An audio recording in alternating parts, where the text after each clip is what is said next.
Thornwood Manor loomed over the forgotten town like a decaying monument. It had been abandoned for decades, its walls cracked and covered in ivy that seemed to pulse in the shadows. The locals spoke of strange noises, eerie lights, and those who ventured inside never returning. But Claire, a young journalist with a taste for the macabre, was determined to uncover the truth.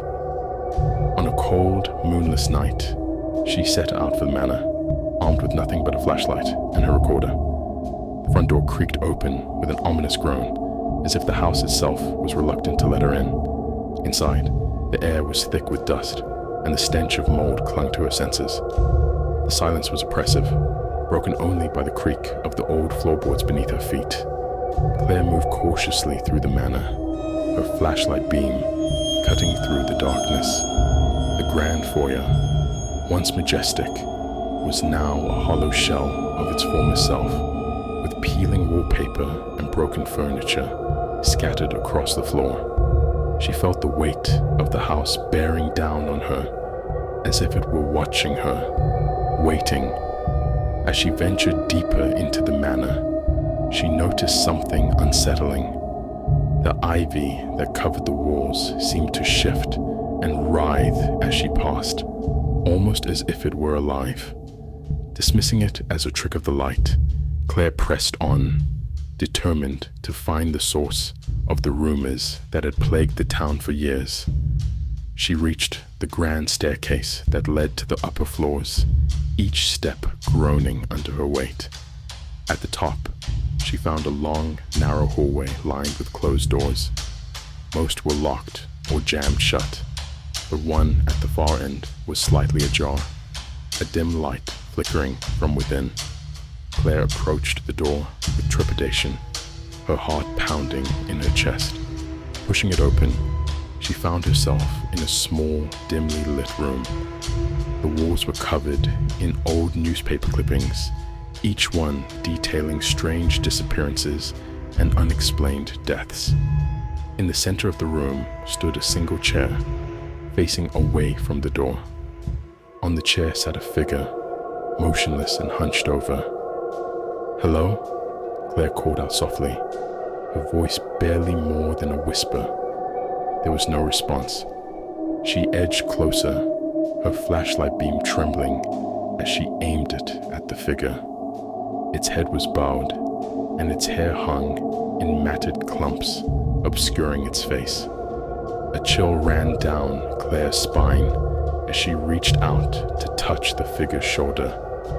The moment her hand made contact, the figure's head snapped up, revealing hollow eye sockets and a gaping mouth twisted in a silent scream.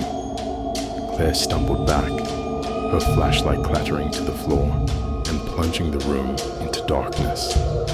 The whispers started then, soft at first, like the rustling of leaves in the wind, but they grew louder, more insistent, filling the room with their malevolent presence. The walls seemed to pulse with life, the ivy creeping closer as if it had a mind of its own.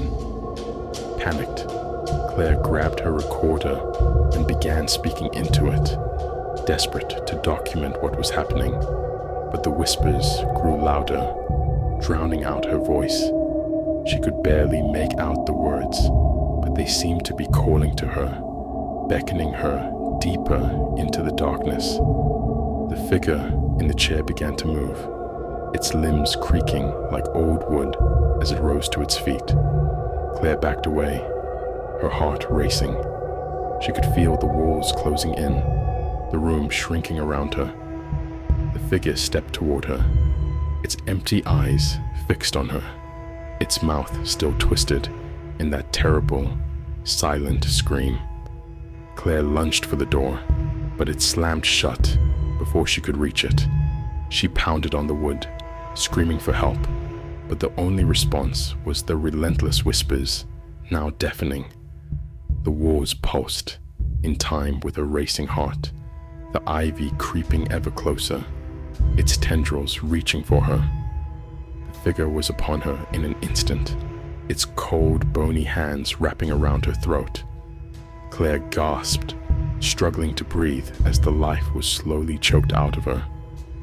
The last thing she saw before darkness consumed her was the room itself, alive with the writhing, pulsing ivy closing in around her like a living tomb. The next morning, the townsfolk found the front door of Thornwood Manor wide open, but there was no sign of Claire. Her recorder lay in the small room, its tape filled with nothing but static and the faint sound of whispers. And so, Thornwood Manor remains, waiting for the next curious soul to wander inside, where the whispers in the walls will welcome them, and the house will claim another victim.